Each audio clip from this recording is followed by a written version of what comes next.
तो अब हम पढ़ेंगे लोअर लिम्ब की आर्टरी और वेसल्स के बारे में, उसके साथ लिम्फ नोड भी पढ़ना है। लिम्फ नोड आप लोग खुद से ट्राई कर लेना। तो स्टार्ट करते हैं लोअर लिम्ब की आर्टरी और वेसल्स के बारे में। लोअर लिम्ब की जो आर्टरी और वेसल्स होती है वो सप्लाई होती है मेनली एक्सटर्नल इलियक आर्टरी से। अपने ने देखा था सैक्रल प्रोमेंट्री पे आके कॉमन इलियक आर्टरी दो पार्ट में डिवाइड हो जाती है, एक्सटर्नल इलियक आर्टरी और इंटरनल इलियक आर्टरी। तो external iliac artery vascular space को पास करने के बाद वो फीमोरल आर्टरी में कन्वर्ट हो जाती है। फिर फीमोरल आर्टरी की सेवरल ब्रांचेस होती है जो जाके muscles of the leg, muscles of the thigh और मसल्स ऑफ द फुट को जाके सप्लाई करती है। तो पहली ब्रांच देखते हैं फीमोरल आर्टरी की। पहले ये फीमोरल आर्टरी जो होती है वो एडक्टर कैनाल के अंदर पहले पास, यहाँ से एडक्टर कैनाल के अंदर पास होने के बाद वो टर्मिनल ब्रांच में फॉर्मेशन करती है जो जाके पॉपुलेशनल आर्टरी में कन्वर्ट होती है। उसकी फिर पॉपुलेशनल आर्टरी की भी दो टर्मिनल ब्रांच होती है, एक एंटीरियर टिबियल आर्टरी होती है, एक पोस्टीरियर टिबियल आर्टरी होती है। पहले जो फीमोरल आर्टरी होती है वो थाई रीजन में फीमोरल ट्रायंगल के अंदर लाई करती है। फीमोरल ट्रायंगल की जो बाउंड्री होती है ऊपर की साइड सुपीरियर साइड से इंग्यूनल लिगामेंट होता है, मीडियली साइड एडक्टर लॉन्गस होता है, लेटरली साइड से सार्टोरियस मसल होती है। ठीक है, ये रही फीमोरल आर्टरी। ठीक है, फीमोरल आर्टरी की अब सेवरल ब्रांचेस होती है वो पहले पढ़ ले रहे हैं। फीमोरल आर्टरी की पहली ब्रांच होती है सुपरफिशियल एपिगैस्ट्रिक आर्टरी जो यहाँ पर देखने को मिल रही है। ठीक है, ये रही सुपरफिशियल एपिगैस्ट्रिक आर्टरी। उसके अलावा वो यहाँ पर ब्रांचेस देना चालू करता है, लाइक यहाँ पर जो दिख रही है lateral deep circumflex iliac artery. उसके नहीं, ये रही सुपरफिशियल सर्कमफ्लेक्स इलियक आर्टरी। उसके अलावा यहाँ पर ब्रांचेस दिख रही है एक डीप फीमोरल आर्टरी। उसके अलावा भी ब्रांचेस दिख रही है lateral circumflex iliac artery, lateral circumflex femoral artery. फिर उसके अलावा यहाँ पर जो दिखेगी मीडियल सर्कमफ्लेक्स फीमोरल आर्टरी। उसके अलावा यहाँ पर एडक्टर कैनाल के अंदर पास होने के बाद ये कन्वर्ट हो जाती है, यहाँ पर एक ब्रांच दिखेगी डिसेंडिंग जेनिकुलेट आर्टरी। ये फीमोरल आर्टरी यहाँ पर ये रही, ये सफिनियस नाउ एडक्टर कैनाल के अंदर पास होने के बाद एडक्टर कैनाल के अंदर पास होता है फीमोरल आर्टरी, फीमोरल वेन और ये फीमोरल नर्व।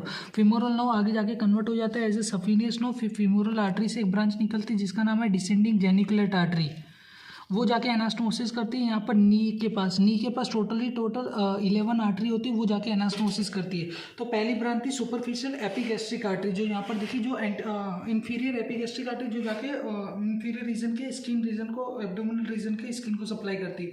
उसके अलावा दूसरी ब्रांच होती है लेटरल सर्कमफ्लेक्स फीमोरल आर्टरी जो यहाँ पर देखने को मिल रही है। लेटरल सर्कमफ्लेक्स फीमोरल आर्टरी की भी 3 ब्रांचेस हो जाती है, एक असेंडिंग ब्रांच होती है, एक ट्रांसवर्स ब्रांच होती है, एक डिसेंडिंग ब्रांच होती है। तो असेंडिंग ब्रांच ऊपर जाके मसल्स को सप्लाई करती है जो लेटरल रीजन्स के मसल्स होते हैं, और फिर उसके बाद ट्रांसवर्स ब्रांच होती है जो जाके ट्रांसवर्स मसल्स को पियर्स करते हुए जाके जैसे कि यहाँ पर रेक्टस फीमोरिस को सप्लाई करेगी, फिर वास्टस लेटरालिस को सप्लाई करती है। और डिसेंडिंग ब्रांच होती है वो मूव करती है डिसेंडिंगली, और यहाँ पर दूसरी आर्टरी जो आती है वो एनास्टोमोसिस करती है नी जॉइंट के पास।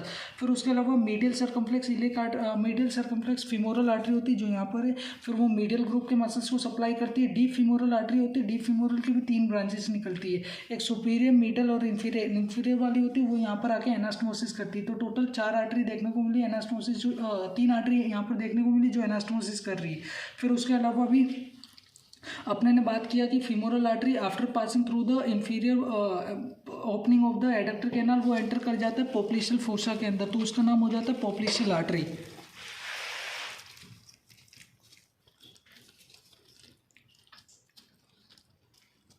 ये रहा inferior opening of the adductor canal के अंदर पास होने के बाद ये कम्प्लीटली हो जाएगा पॉप्लिशियल आर्टरी। फिर पॉप्लिशियल आर्टरी की टोटल 5 माइनर ब्रांच निकलती है जिसका नाम है medial superior geniculate artery, lateral superior geniculate artery, फिर इसी तरह की एक और आती है मीडियन जेनिकुलेट आर्टरी, फिर उसके बाद यहाँ पर lateral inferior geniculate artery, medial inferior geniculate artery. ये पांचों की 5 जाके एनास्टोमोसिस करती है नी जॉइंट के पास, और यहाँ से 3 आर्टरी, टोटल 8 आर्टरीज, और यहाँ से 3 और आर्टरी आती है, टोटल 11 आर्टरीज होती है। फिर ये popliteal artery at the level of cuboid popliteal fossa यहाँ पर 2 पार्ट में डिवाइड हो जाते हैं टर्मिनल ब्रांचेस के अंदर। एक एंटीरियर टिबियल में डिवाइड होती है और दूसरी होती है डिवाइड पोस्टीरियर टिबियल में। यहाँ पर देखना ये पॉपुलेशनल आर्टरी थी जो आगे जाके मूव कर रही है, डिवाइड हो जा रही है पोस्टीरियर टिबियल में और एंटीरियर टिबियल में। अब बात करते हैं पोस्टीरियर टिबियल में। पोस्टीरियर टिबियल की आर्टरी जो होती है वो पोस्टीरियर ग्रुप ऑफ मसल्स को सप्लाई करती है। उसके अलावा यहाँ पर 2 सुपीरियरली में ब्रांच देती है और एक इंफीरियर में ब्रांच देती है। सुपीरियर में जो ब्रांच देती है वो एक पेरोनियल ब्रांच होता है और एक सर्कमफ्लेक्स फिब्युलर ब्रांच होता है।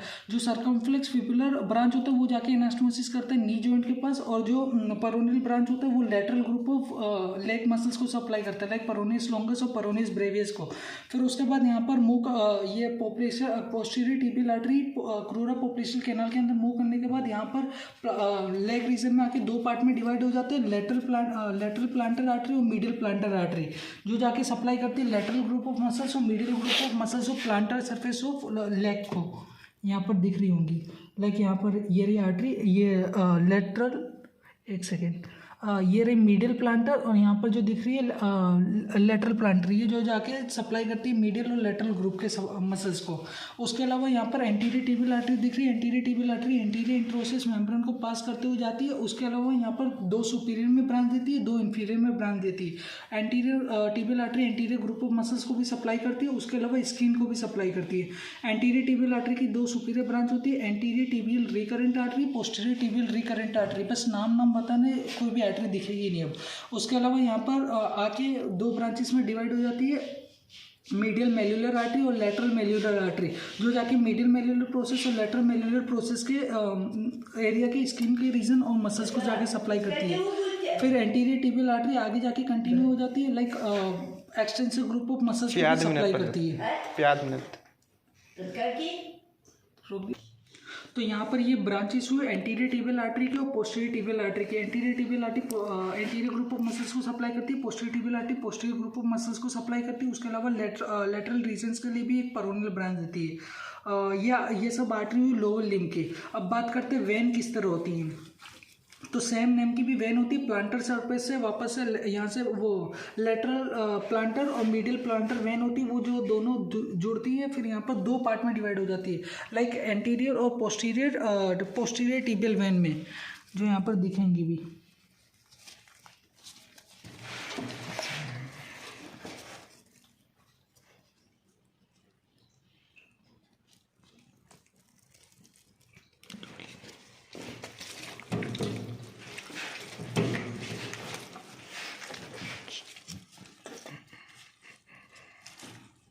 जैसे ये पूरा बंडल देखने को मिल रहा है, इसके ऊपर ये पहली वाली सुपीरियर सरफेस की पोस्टीरियर टिबियल वेन और जस्ट उसी के नीचे वाली जो दिख रही है इंफीरियर सरफेस की पोस्टीरियर टिबियल वेन, ये दोनों ऑक्यूपाई करती है पोस्टीरियर टिबियल आर्टरी को, like posterior tibial when superior, posterior tibial when inferior, और उनके बीच में मूव करती है पोस्टीरियर टिबियल आर्टरी। इसी तरह ये पोस्टीरियर टिबियल वेन और एंटीरियर टिबियल वेन दोनों मिलकर फॉर्मेशन करते हैं पोप्लेशियल वेन फिर ड्रेनेज करती है फीमोरल वेन के अंदर, फीमोरल वेन से फिर ड्रेनेज हो जाता है ऊपर की साइड में एक्सटर्नल एक्सटर्नल इलियक वेन फिर कॉमन इलियक वेन में ड्रेनेज करता है। पर डोर्सल सरफेस का सीन अलग है। डोर्सल सरफेस में 2 मेजर वेन्स होती हैं, उनका नाम है मीडियली साइड से जो यहाँ पर देखने को मिल रही है ग्रेटर सफिनियस वेन। ग्रेटर सफिनियस वेन होती है वो डायरेक्टली ड्रेनेज करती है फीमोरल वेन के अंदर, और यहाँ से एक लेटरली साइड से एक लेसर सफिनियस वेन होती है, वो लेसर सफिनियस वेन पहले ड्रेनेज करती है पोप्लेशियल वेन के अंदर, पोप्लेशियल वेन के बाद फिर यहाँ से ड्रेनेज होता है फीमोरल वेन के अंदर, फिर फीमोरल वेन से वही वापस से कॉमन पहले एक्सटर्नल इलियक वेन से कॉमन इलियक वेन।